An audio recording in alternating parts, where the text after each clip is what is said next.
आज तक मेरे भाइयों ने और मैंने कभी दादागिरी नहीं की किसी किसी भी मस्जिद के बारे में।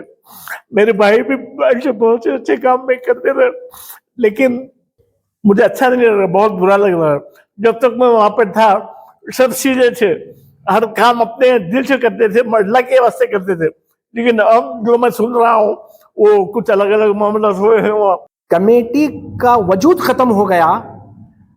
जब कमेटी का वजूद खत्म हो गया तो इनका डेजिग्नेशन भी खत्म हो गया। सबसे पहले ये टाइटल जो डाले हैं ये भी गलत है। अस्सलाम वालेकुम हज़रात, मैं शरीकुज्जमान लाहौरी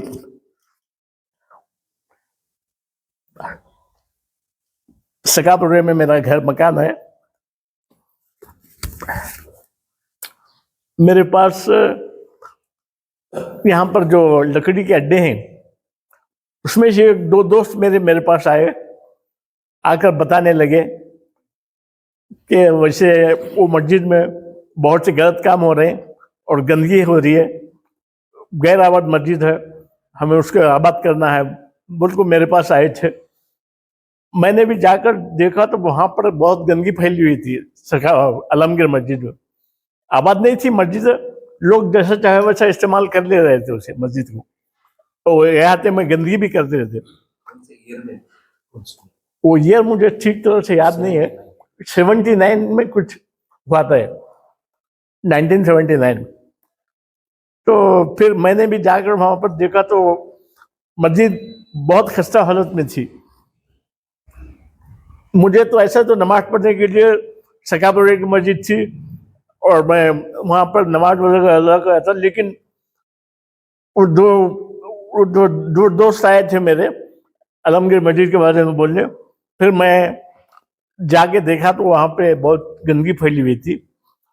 फिर मैंने सोचा चलो अल्लाह के घर का काम है, यहाँ पे हाथ बिठाएंगे और काम करेंगे, काम करके वो मस्जिद को आबाद करेंगे। तो उस सिलसिले में मैं मेरे थोड़े दोस्त मेरे साथ थे, वहां जाकर नमाज पढ़ने लगे तो पुलिस कंप्लेंट आया हमारे ऊपर कि यहाँ नमाज नहीं पढ़ सकते तुम्हें, ये आर्कियोलॉजिकल की बिल्डिंग है। हालांकि वो आर्कियोलॉजिकल की बिल्डिंग नहीं थी।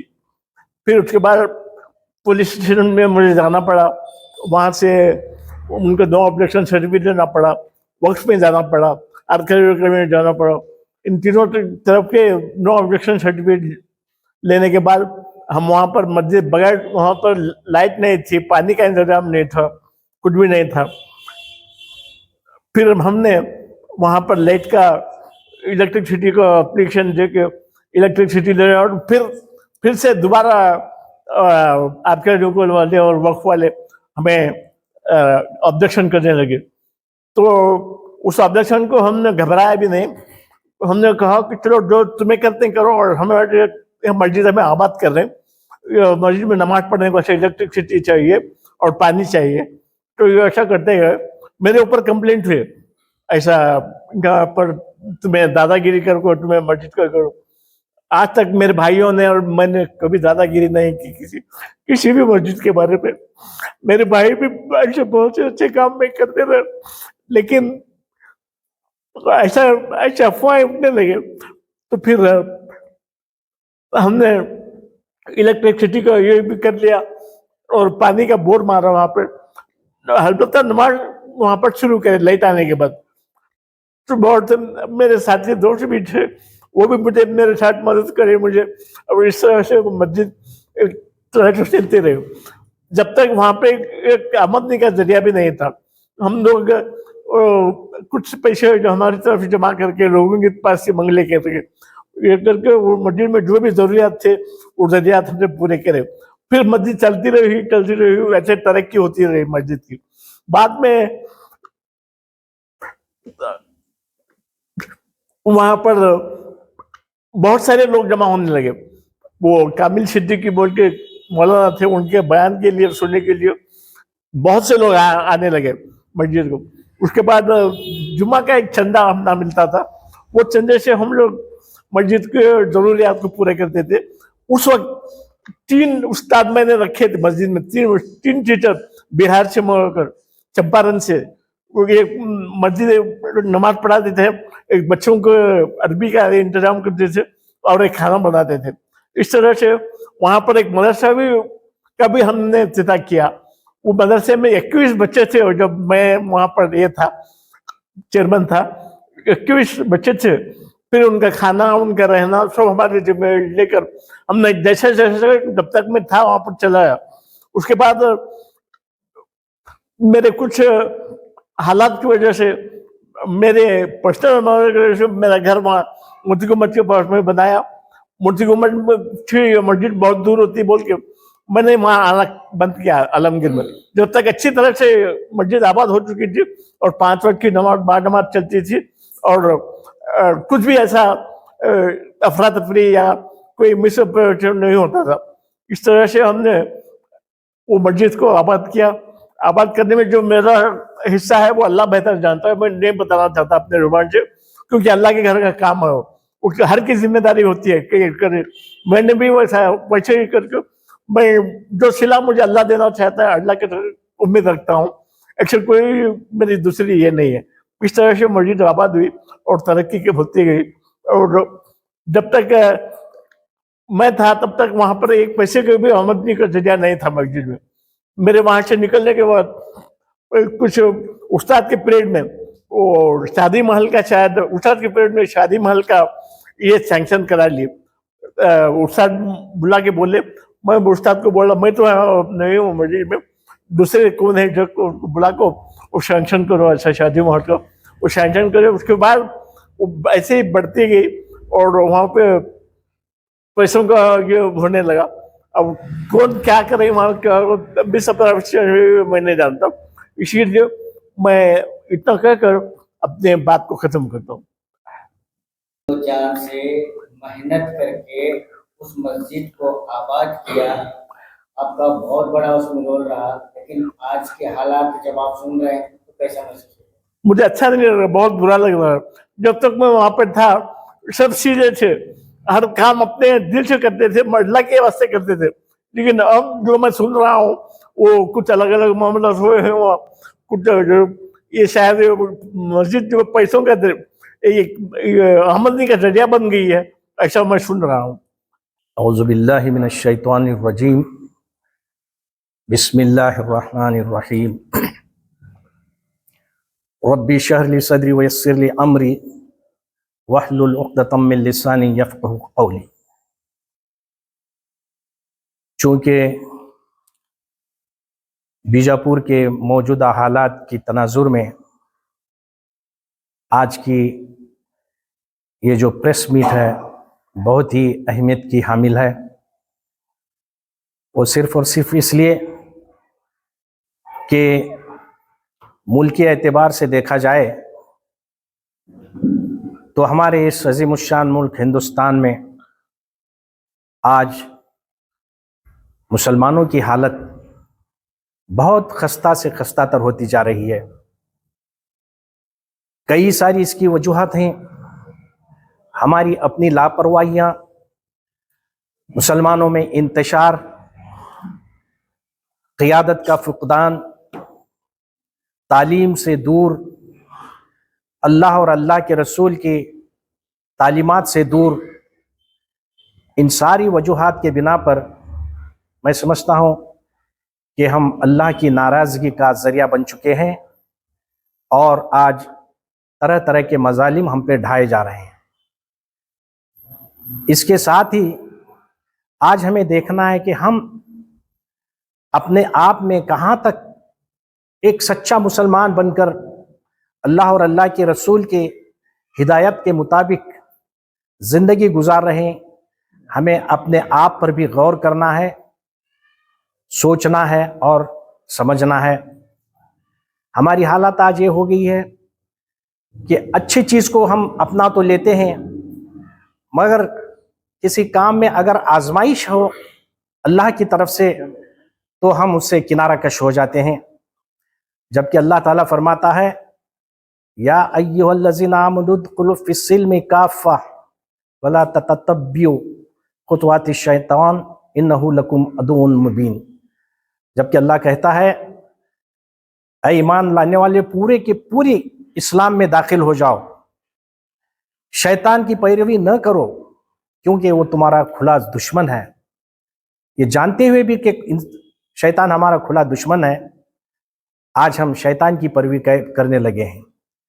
अमानतदारी, दियानतदारी हमसे दूर होती चली गई है। मैं बात को तूल न देते हुए आज के इस प्रेस कॉन्फ्रेंस के असल मकसद की तरफ आ रहा हूं। कुछ दिनों से, पिछले कुछ 2-3 महीनों से एक बहुत बड़ा तनाज़ा या इशू जो बीजापुर में चल रहा है औकाफ के ताल्लुक से, इसमें आलमगीर मस्जिद का नाम सरे फहरिस्त है।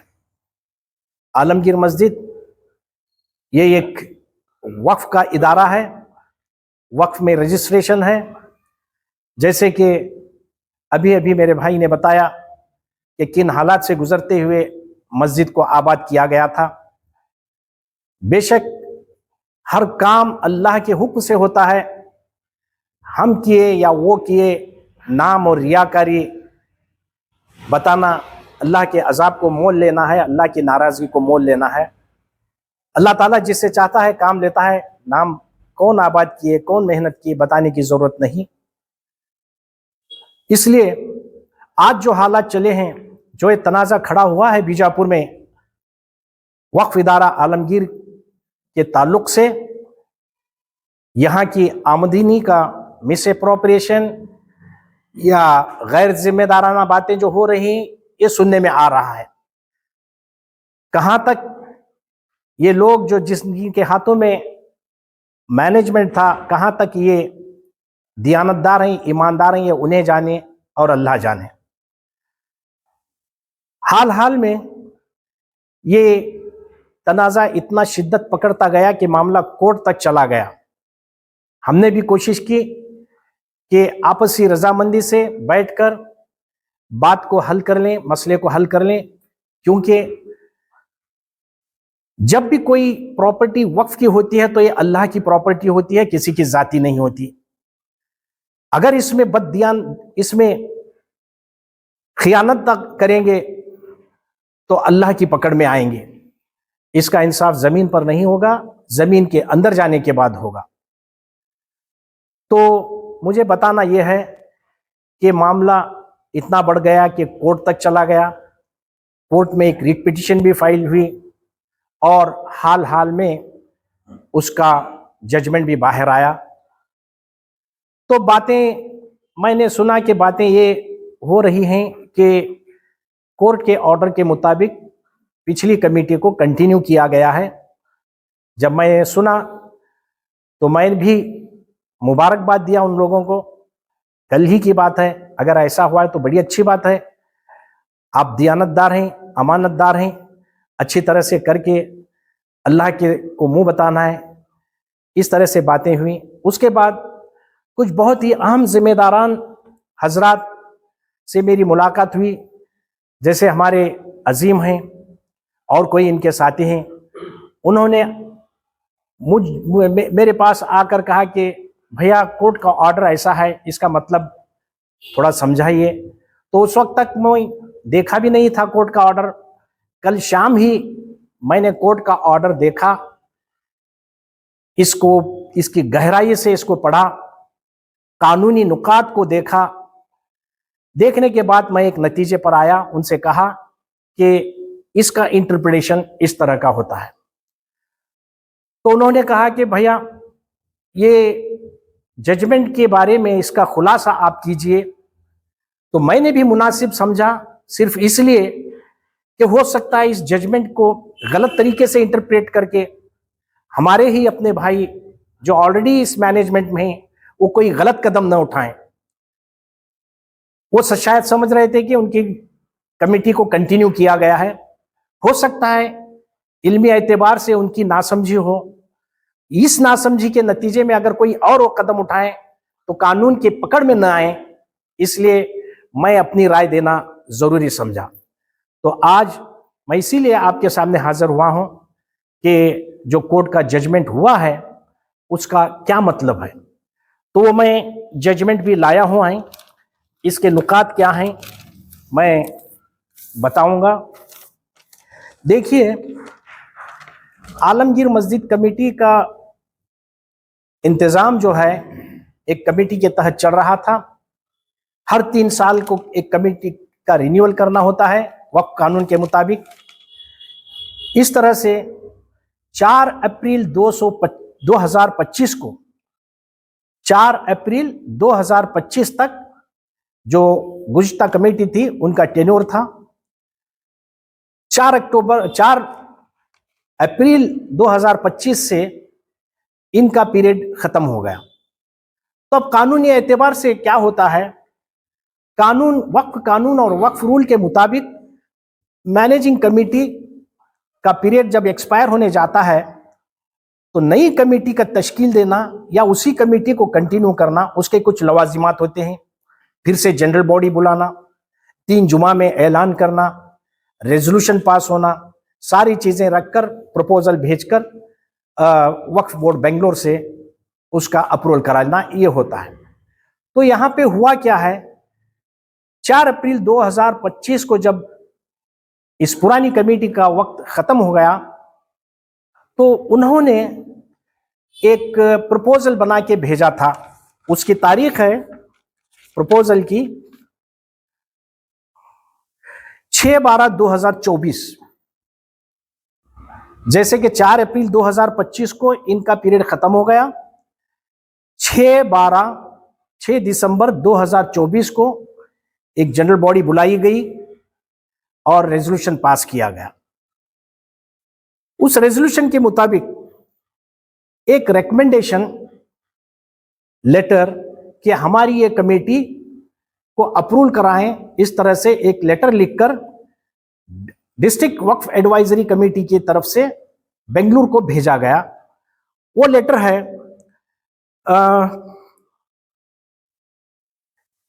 तारीख 17/3/2025 को 17/3/2025 को एक प्रपोजल लेटर भेजा गया डिस्ट्रिक्ट वक्फ एडवाइजरी कमेटी के वक्फ ऑफिसर के जरिए। 17/3/2025 को एक प्रपोजल लेटर भेजा गया। उसमें कहा गया कि ये जो वक्फ इदारे की जो मैनेजिंग कमेटी है इसका पीरियड खत्म होने को आया है। उन्होंने रेजोल्यूशन और जनरल बॉडी के तमाम कागजात हाजिर किए हैं। इस तरह से कमेटी के अप्रूवल के लिए ये प्रपोजल भेजा गया है, लिहाजा इसको कंसीडर करके आप कुछ ऑर्डर पास करें। इस तरह से एक प्रपोजल भेजा गया, मगर सुनने में आया कि यहां कुछ अफरा तफरी हुई है, मिस अप्रोप्रिएशन हुआ है, इसके कुछ एलिगेशंस हुए हैं।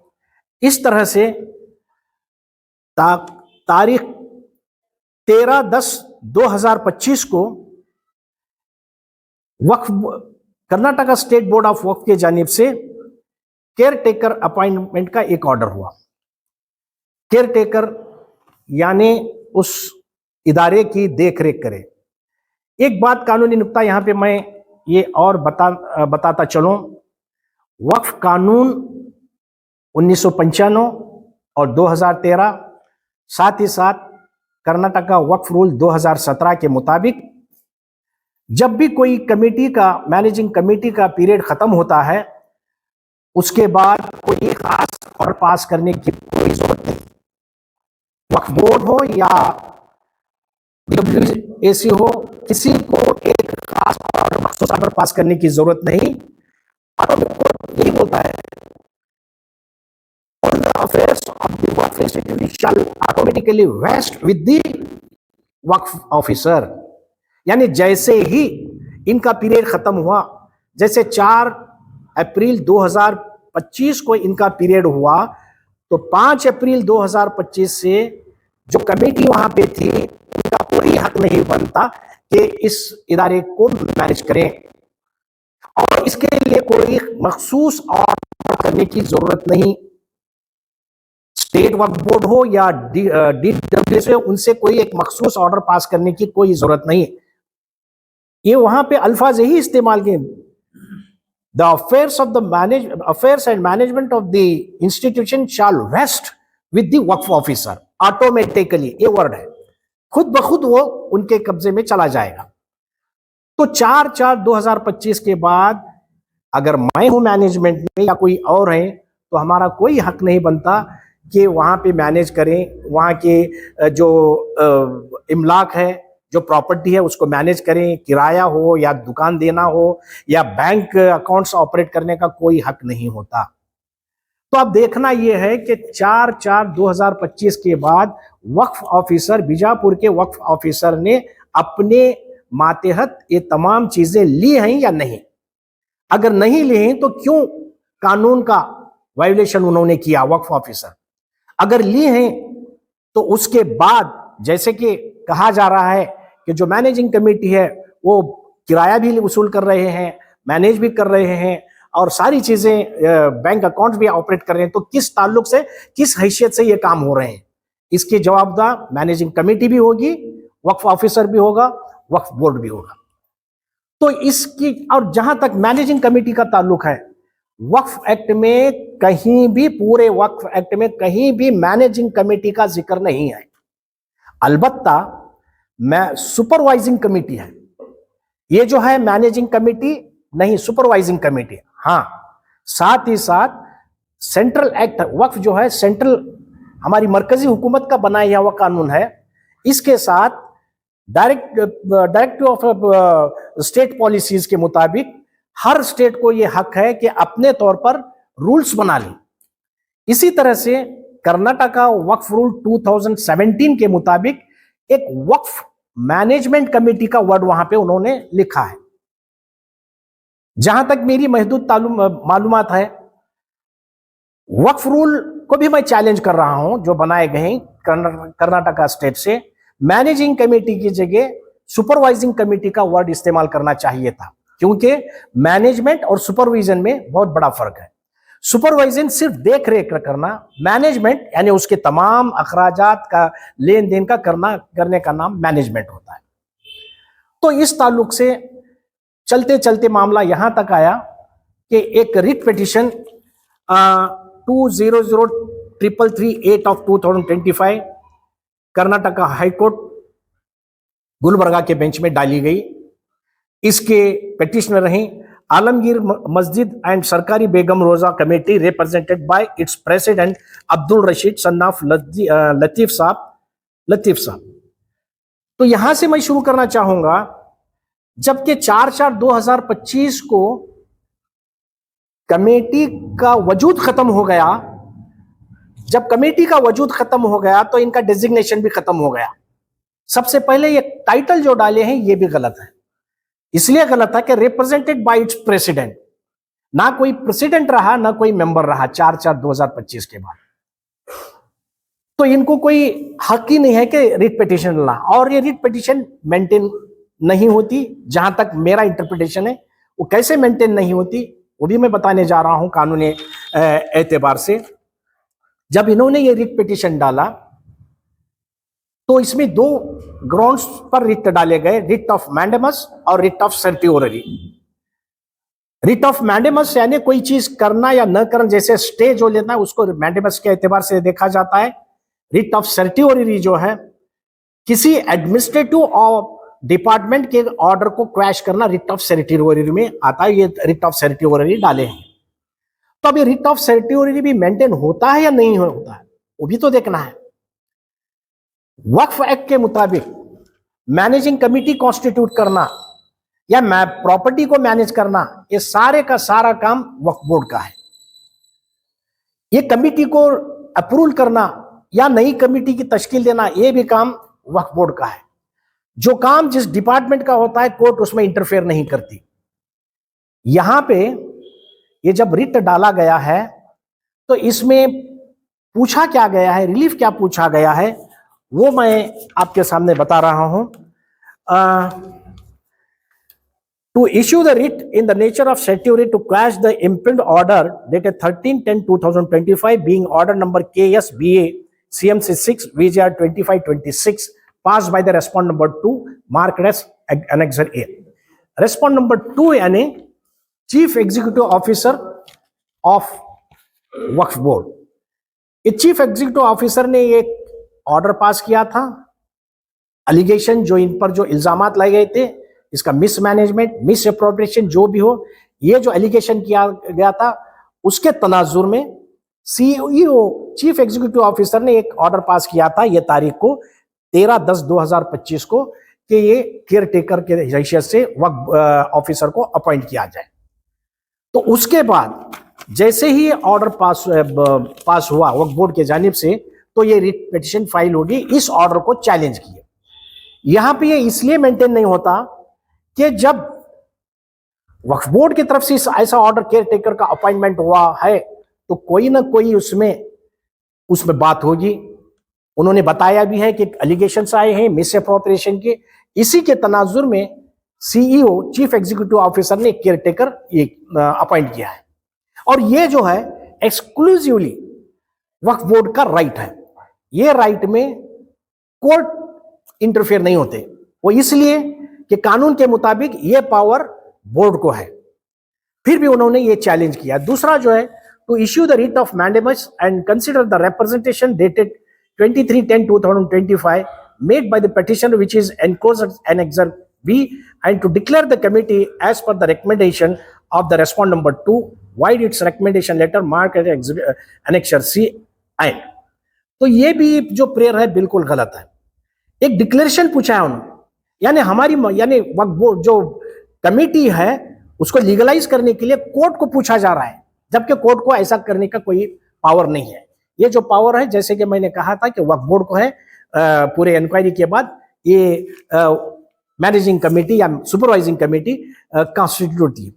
तो ये प्रेयर्स जहां तक मेरी समझ का ताल्लुक है, ये प्रेयर्स के मुताबिक ये रिट मेंटेन नहीं होती। इसमें पूरा डिस्कशन किया गया है, यानी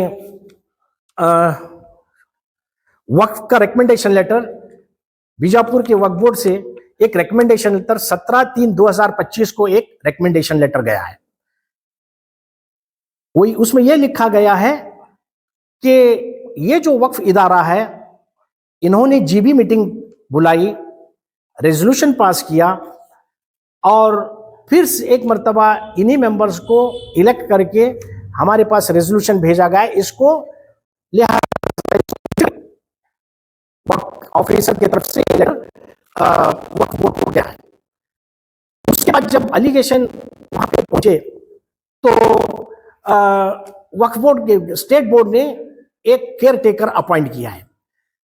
यह केयर टेकर को चैलेंज करने के लिए इन्होंने रिट डाला है। इस रिट में पार्टी बनाई गई है वक्फ ऑफिसर बीजापुर और चीफ एग्जीक्यूटिव ऑफिसर बेंगलुरु, वक्फ बोर्ड स्टेट वक्फ बोर्ड बेंगलुरु।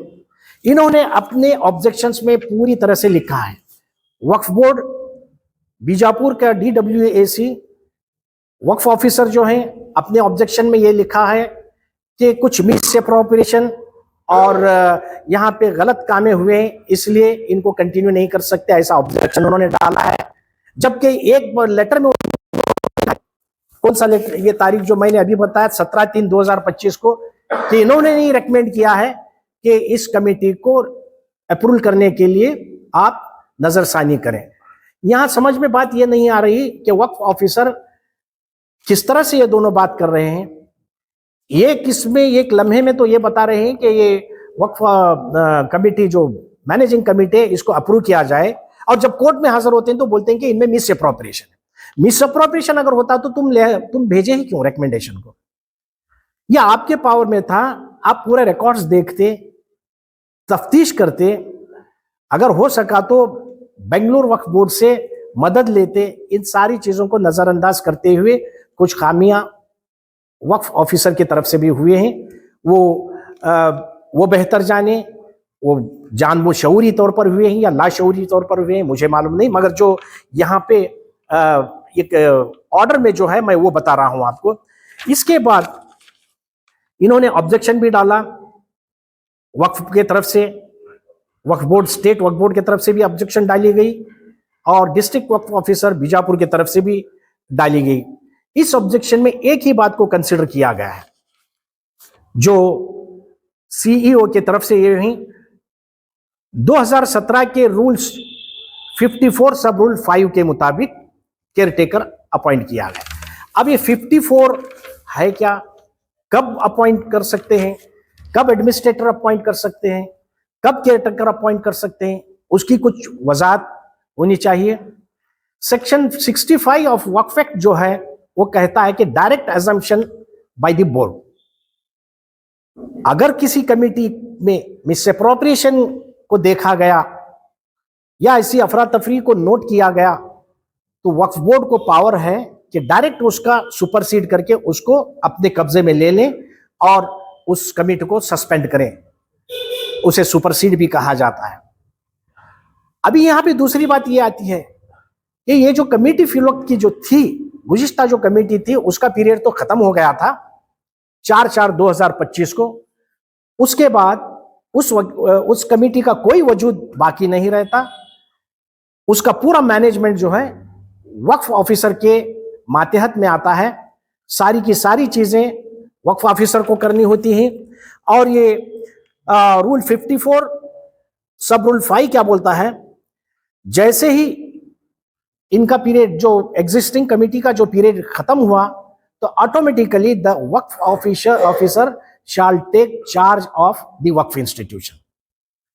उसके बाद कोई भी ट्रांजैक्शन नहीं कर सकते, ना बैंक ट्रांजैक्शन, ना वक्फ की, ना अगर शादी महल है तो उसका हिसाब किताब या कोई भी आप मीटिंग कोई भी काम वो नहीं कर सकते। तो इस तरह से ये ऑर्डर जो पास किया गया है, यहाँ पे एक इसका गलत इंटरप्रिटेशन भी ये कहा जा रहा है कि हमारी कमेटी को कंटिन्यू किया गया, ऐसा तो नहीं है। और इसमें क्या है वो कुछ मैं इख्तिसार के साथ बताऊंगा। इसमें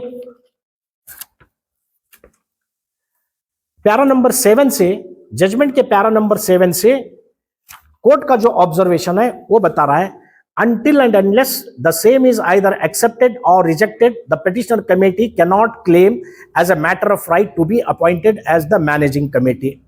आपने भी समझा होगा, until and unless the same is either accepted or rejected, यानी जो रिकमेंडेशन 17/3/2025 को वक्फ ऑफिसर की तरफ से भेजा गया था उस पर कोई ऑर्डर नहीं हुआ था। कोर्ट ने यह कहा है कि जब तक उस पर ऑर्डर नहीं होता कोई कमेटी को कोई हक नहीं है कि वो मैनेज करें।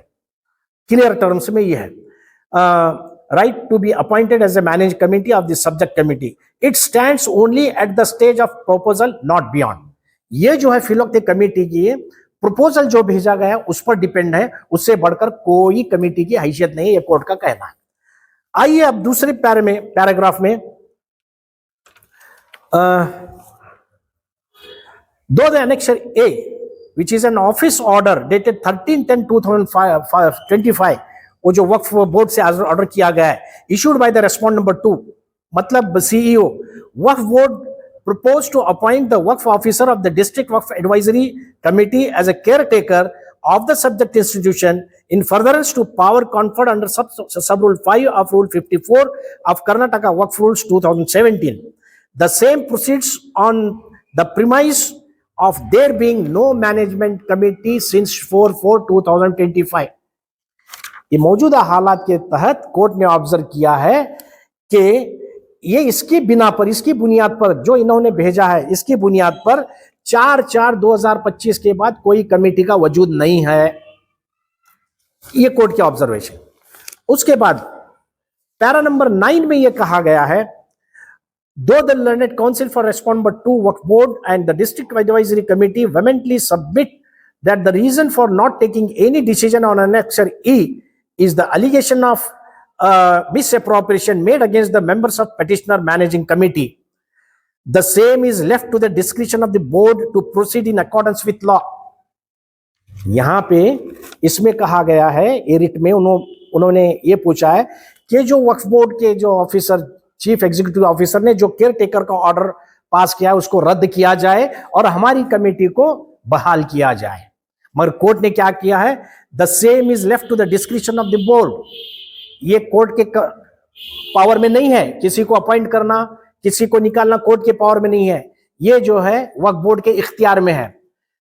वक्फ बोर्ड के इख्तियार में जाए तो वक्फ बोर्ड किस तरह से अपॉइंट करेगी, तफ्तीश होगी, इंक्वायरी होगी, जैसे एलिगेशन आए हैं एलिगेशन करने वालों को बुलाया जाएगा, वो क्या एलिगेशन, ऑडिट देखा जाएगा, सारी चीजों के तफ्तीश के बाद अगर हर काम से मुतमईन है तो कंटिन्यू होगी उनकी ऑफिस, वरना किसी और कमेटी की तश्कील दी जाएगी। तो क्लियर टर्म से ये आता है कि same is left to the description of the board. इन्होंने जो ऑर्डर मांगा है कोर्ट की तरफ से, ये कोर्ट नहीं दे सकती। पैराग्राफ नंबर 10 में क्या कहा गया है? Without adverting to the same the present petition is disposed of, directing the respondent number 2 work board to consider the communication forwarded by the district work officer at annexure E and pass appropriate orders one way or the other within an outer limit of 30 days from the date of receipt of copy of this order. It is made clear that the respondent number 2 work board shall also personally hear the district work officer before taking any decision in the matter. बहुत अहम paragraph है ये। इसमें court ने यह बताया है कि इन्हें सारी चीजों की बुनियाद पर ये जो रिकमेंडेशन जो भेजा गया है, जो डिस्ट्रिक्ट वक्फ एडवाइजरी कमेटी की जानिब से पीछे की जो कमेटी को बहाल करने के लिए जो रिकमेंडेशन भेजा गया है, उस रिकमेंडेशन पर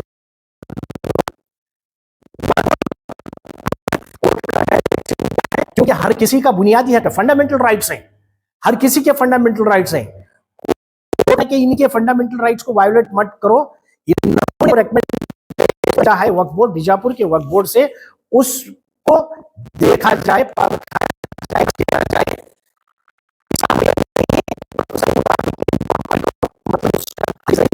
और आगे बताया गया है कि एप्रोप्रिएट ऑर्डर पास करो, कंसिडर करो, एप्रोप्रिएट ऑर्डर पास करो, वन वे और द अदर, सही ऑर्डर पास करो। मतलब क्या है? कमेटी का कोई जरूरत नहीं है, तुम उनके कंसिडर को, प्रपोजल को देखो, उसका तफ्तीश करो, तफ्तीश करने के बाद सही ऑर्डर पास करो, कमेटी को। तो जब कोर्ट बेंगलुरु के वक्त कोशिश करेंगे, अगर इनके इल्जामात जो इन पर लगाए गए हैं वो अगर इल्जामात साबित हुए, तो वक्फ बोर्ड ये कमेटी को निकाल कर दूसरी कमेटी की तश्कील देगी। और ये जो काम 30 दिन के अंदर करने के लिए कहा गया है। क्या काम? 30 दिन के अंदर। ये लोग ये भी समझ रहे हैं कि 1 महीने के अंदर हमारी कमेटी को अप्रूव करो, हरगिज नहीं है। इसका मतलब ये नहीं होता। 30 दिन के अंदर जो प्रपोजल भेजा गया है, इस कमेटी को बहाल रखने के लिए जो प्रपोजल भेजा गया है, उस पर ऑर्डर करो। क्या ऑर्डर करो? अगर एलिगेशंस आए हुए हैं तो ऑर्डर ये कर सकते हैं वक्फ बोर्ड वाले कि ऐसे एलिगेशंस आए हैं, हमने इंक्वायरी कंडक्ट करने का ऑर्डर किया है। बस यही 30 दिन के अंदर इनको करना है। उसके बाद ये कोर्ट का कंटेम्प्ट भी नहीं होगा 30 दिन के अंदर, क्योंकि असली चीज को बाहर लाना है। जो इल्जामात इन पे लगाए गए हैं उसको साबित करना है। इल्जामात कहां तक सही हैं, कहां तक गलत है, वो और बात है। वो भी अपना केस रखेंगे, मुखालिफ पार्टी भी अपना केस रखेंगे, एलिगेशन और ऑडिट को, सब चीजों को देखा जाएगा। हमारी ये दुआ भी है कि ये जो लोग हैं पहले कि अपने बात में खरे उतरे, अल्लाह इनको गैर कानूनी काम करने से बचाए, अल्लाह के अजाब की पकड़ में आने से इनको बचाए। हमारी यही दुआ है कि हर मुसलमान को जब तक दुनिया में रहना है, एक अच्छा मुसलमान बनकर इस्लाम के तरीके पर जिंदगी गुजार कर हमें जाना है, ताकि अल्लाह के रसूल नबी अकरम सल्लल्लाहु अलैहि वसल्लम के सामने हमें शर्मिंदा न होना पाए। तो इस तरह से हमारी ये दिली दुआ भी है कि किसी या अल्लाह की अमानत में ये खयानत न करें। तो इस ऑर्डर के मुताबिक 30 दिन के अंदर जो प्रपोजल भेजा गया है उसके मुताबिक एक इंक्वायरी करने का ऑर्डर करो। ऐसा भी नहीं कि ये कमेटी को बहाल करो या ये कमेटी को रिजेक्ट करो, ऐसी बात नहीं है। सिर्फ प्रपोजल के ऊपर ऑर्डर करने को कहा गया है।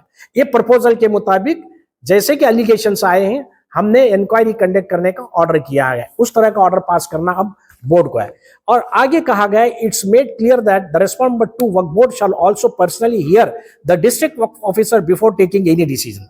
आगे ये भी कहा गया है कि वक्फ बोर्ड, बीजापुर वक्फ बोर्ड के, बीजापुर DWAC के जो वक्फ ऑफिसर हैं, उनको पर्सनली उनको बुलाया जाए, उनके तरफ से बातें ली जाएं एलिगेशंस के बारे में, और जब 4/4/2025 के बाद इन्होंने जो चार्ज लिया उसमें क्या क्या हुआ, ये सारी चीजों को इंक्वायरी करने का भी इसमें ऑर्डर गया। जबकि ये अगर ऐसा है तो फिर ये कैसे हो सकता है कि 30 दिन के अंदर ये कमेटी को बहाल करें? अगर 30 दिन के अंदर कमेटी को बहाल करने का ऑर्डर होता तो ये ऑर्डर नहीं होता था कि पर्सनली वक्फ ऑफिसर, बीजापुर के वक्फ ऑफिसर के साथ डिस्कस करें और उनको पर्सनली मिलकर सारी चीजों की तफ्तीश करें। इस तरह से ऑर्डर नहीं होता था। जो भी ये कोर्ट का ऑर्डर है, ये मैं समझता हूं बिल्कुल एक मौजूद ऑर्डर है। वैसे तो पहले इंस्टेंस में ये रिट पिटीशन मेंटेन नहीं होती थी। जब भी ऐसा कोई प्रॉब्लम होता है, इंटरेस्टेड पर्सन, वक्त का कानून बताता है, जब भी ऐसी कोई तनाजा खड़ा होता है तो गवर्नमेंट, स्टेट गवर्नमेंट जो माइनॉरिटी अफेयर्स का डिपार्टमेंट, वहां पे एप्लीकेशन करना पड़ता है। उसके बाद वक्फ कोर्ट को रीड करना पड़ता है। मगर डायरेक्ट रीड करें, कोर्ट का जुरिस्डिक्शन है, कोर्ट ने ये ऑर्डर पास किया है, हम सबको कोर्ट का ऑर्डर मानना लाजमी है। तो अब आगे देखना है कि वक्फ बोर्ड को, बेंगलुरु वक्फ बोर्ड वाले किस तरह से इसकी तफ्तीश करते हैं और किस तरह से हमारे डिस्ट्रिक्ट वक्फ ऑफिसर इस तफ्तीश में अपना पूरा ताउन करते हैं। जो सच्चाइयां हैं उसको किस तरह से सामने लाते हैं, ये अब देखना है। तो यही इस ऑर्डर की सच्चाई है।